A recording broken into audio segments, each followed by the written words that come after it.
My older sister Serafina had always been the center of attention in New York's Upper East Side. Everyone worshipped her, protected her. At the Montgomery Charity Gala, my father asked me to choose our future husband in front of every powerful family in New York. Serafina smiled and generously let me choose first. But this time I said no. In my past life, I truly thought she cared about me. I followed her suggestion and married Declan Thorne, a man whose immune system had failed after a car crash. He had been confined to a wheelchair for years, and people whispered that he was worthless. I surrendered my place in the family and became his nurse, his support, the only thing keeping him from complete loneliness. But no matter how hard I tried, I could never reach his heart. Then, at Serafina's gender reveal party, Declan stood up from his wheelchair in front of everyone. "Brielle, I felt nothing for you. You were just a way for me to get closer to Sarah." The silence lasted only a second before the room turned on me. Every whisper, every stare, every hidden laugh made me feel like the biggest fool in New York. That night, I rushed out of the party and drove away before anyone could see me break down. On the bridge, my hands shook so badly that the car spun out of control and crashed through the railing. I made 99 calls before the river swallowed the car completely, and every single one went unanswered. 3 days later, they found me trapped beneath the water, already suffocated in the wreckage. Then I opened my eyes, and I was back at the gala where my father had planned to announce our engagements. This time, I picked no one. Chapter 1.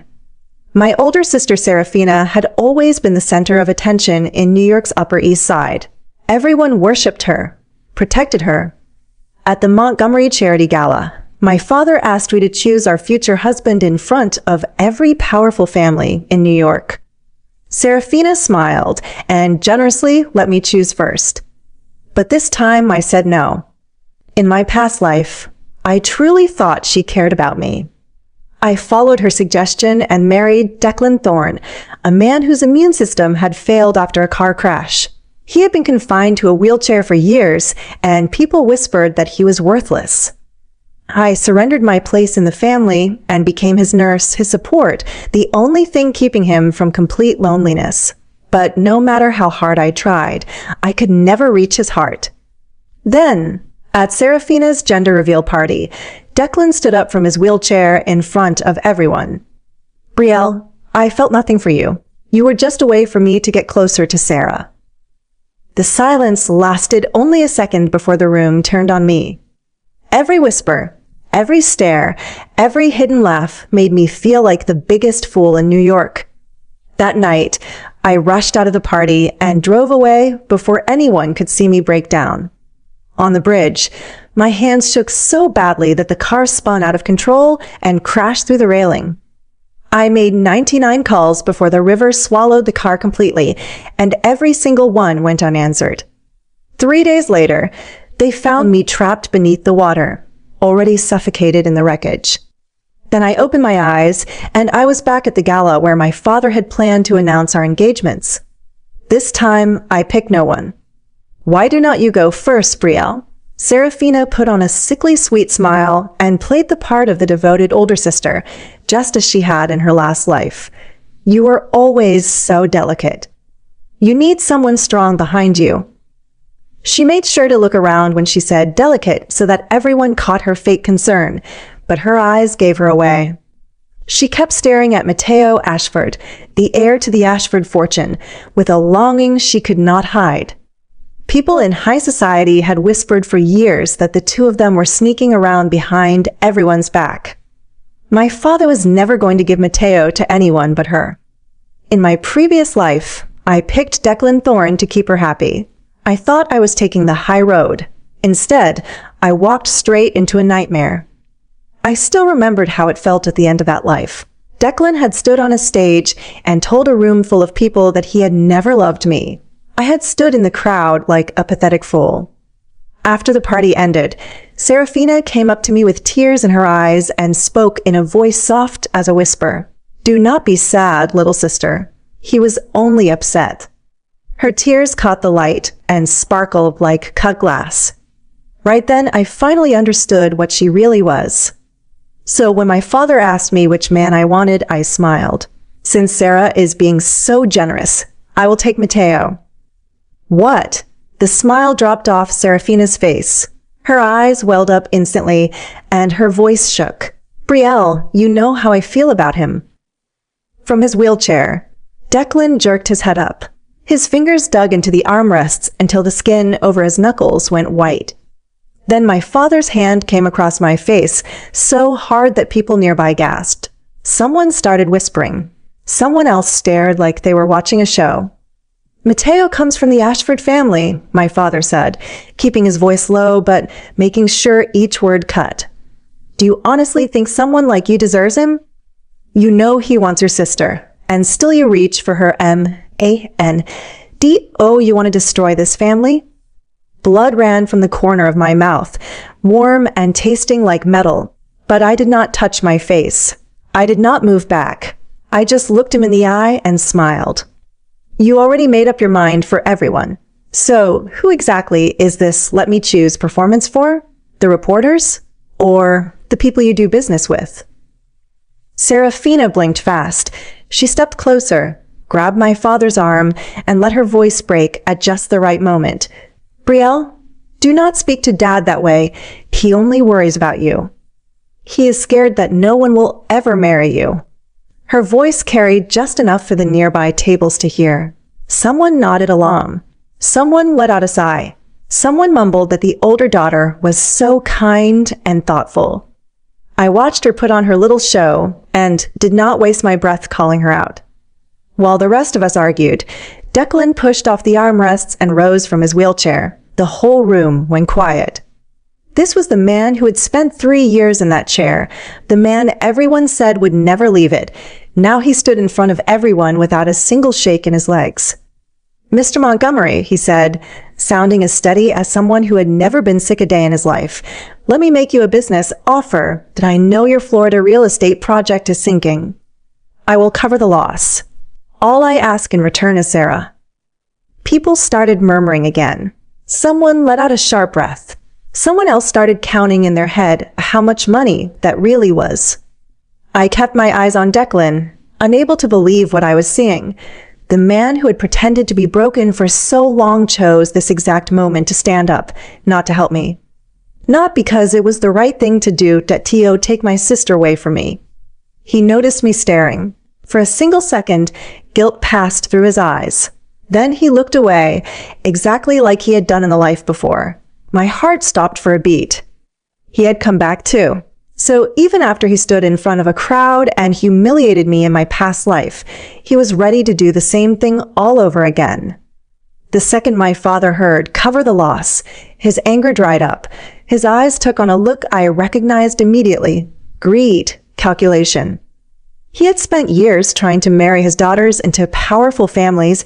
He would never pass up a chance like this. The Thorne family was much stronger than the Ashfords. For them to even want Serafina was already more than he could have hoped for. Fine, my father said without stopping to think. If Declan wants Sarah that badly, then Brielle, you will marry Mateo.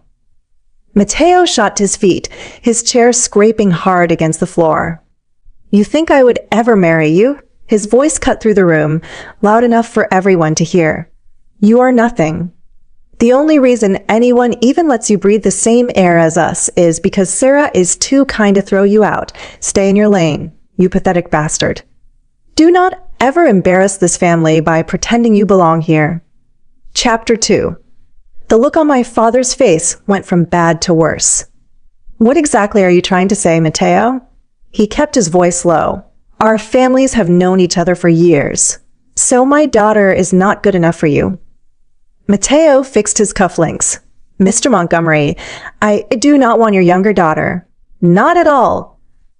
Serafina turned to me with red eyes and trembling lips, playing the heartbroken sister. But I caught the tiny smile at the corner of her mouth. She walked to Mateo and touched his arm. Mateo, my sister risked her life to save you. Even if you do not care for her, show her some respect. If she had not mentioned it, I might have forgotten when we were 10, Mateo dragged me to an old fountain in Central Park. Kidnappers grabbed us. I made noise to draw them away so he could escape, but once he got away, they caught me and threw me into the Hudson River. I spent nearly 20 minutes in the freezing water. My bones have never been the same. Mateo looked at Serafina and his whole face softened. I will never forget that day.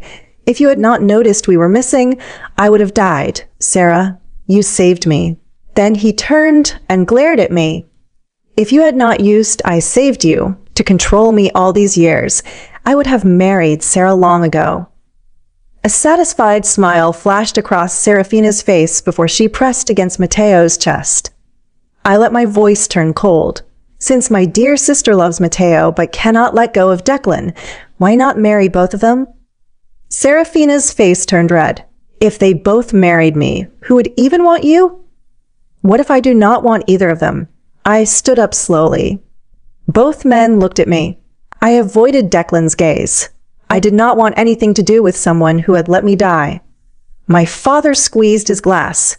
You are born into this house, so you live by its rules. Marriage is your only value. Do not talk to me about choices.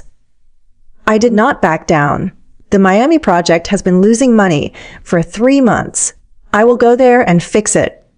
In my past life, my father took the trust fund my mother left me, and all of it ended up in Serafina's pocket. When things got bad, I asked her for $50,000. She laughed and transferred $30,000 with a note that said her sister loved her. I learned my lesson, and I refused to make the same mistake again. With Mateo's father mediating, Alistair finally agreed to let me go. The family office in Miami barely noticed me. Atio them. I was just Sarah's shadow, but I let my work speak. Within 2 months, I closed a commercial real estate deal that had been stalled for half a year. For the first time, the older men looked at me with something like respect. My father, who had practically forgotten me, called out of nowhere. Your mother's Memorial Day is coming up, he said. Are you planning to stay away from that too? I had already bought my ticket. At the cemetery, I knelt in front of my mother's headstone. Serafina was waiting. She greeted me with a soft smile, but jealousy sat plainly behind it. People are saying you got those deals by sleeping with the right people, she said with a sigh. A decent woman should not mix with those kinds of men. You have made Dad look bad. Then her eyes moved to Declan. All your hard work was just a trick to get a man's attention. Dad has already found you a new fiancé. Starting tomorrow, Miami is mine. I stayed kneeling, my voice calm. You cannot even read a due diligence report. Do not try to take what is mine. Serafina's eyes reddened. I am only trying to help you. I know you have always been jealous of me. I stood up and turned to leave. Declan grabbed my arm, apologized to Sarah. I peeled his fingers off one by one. I do not need your act at my mother's grave. I walked out of the cemetery. That night, before I could leave for Miami, Mateo and Declan blocked me. Sarah lost $50 million to the wrong people, Mateo said, his voice shaking with rage. She saw how well you were doing in Miami and could not stand it. She wanted to prove she could do it too, so she rushed into a deal she did not understand. Now they have her locked in some warehouse. He grabbed my coat. They asked for you by name. You are coming with me. Declan looked at me with guilt in his eyes, but he said nothing. Chapter 3. On the way to the warehouse, Declan sighed. I figured it out. You came back too. I laughed without humor. So what if I did? Are you suddenly going to take my side now? I am sorry, he murmured. I shook my head. That is all you can say? He caught my wrist, drew me in, and kissed me before I could turn away. This is the last time we will get Sarah out. After this, we will get married, and I will spend the rest of my life paying for what I did to you. Can you not see that she is putting on a show? I asked. He looked away. I do not know. But his expression said otherwise. Everyone knew exactly what she was doing, but I was still the one pushed into the fire. The warehouse sat at the end of a cracked road, far from any streetlights. The air smelled of rust and damp concrete. Graffiti stained the walls, and the only light came from a single bulb hanging from a frayed wire. This was not a place for negotiation. This was where people came to disappear. Inside, Serafina sat on a metal folding chair in the middle of the empty floor. Her wrists were bound to the armrests with zip ties. Her makeup had run down her face in dark streaks, and her expensive dress was torn at the shoulder. She looked nothing like the perfect sister from the gala. Two towering men stood behind her. Matteo ran to her. "Sarah, are you all right?" One of the men stepped forward and shoved him back. "Stay where you are." A third man emerged from the shadows. He wore a stained leather jacket and carried a crowbar loosely in one hand. "Mr. Thorne, Mr. Ashford, you took your time." Declan ground his teeth. "What do you want?" "The question is not what I want." The man tapped the crowbar against his palm. "Your sister-in-law borrowed $50 million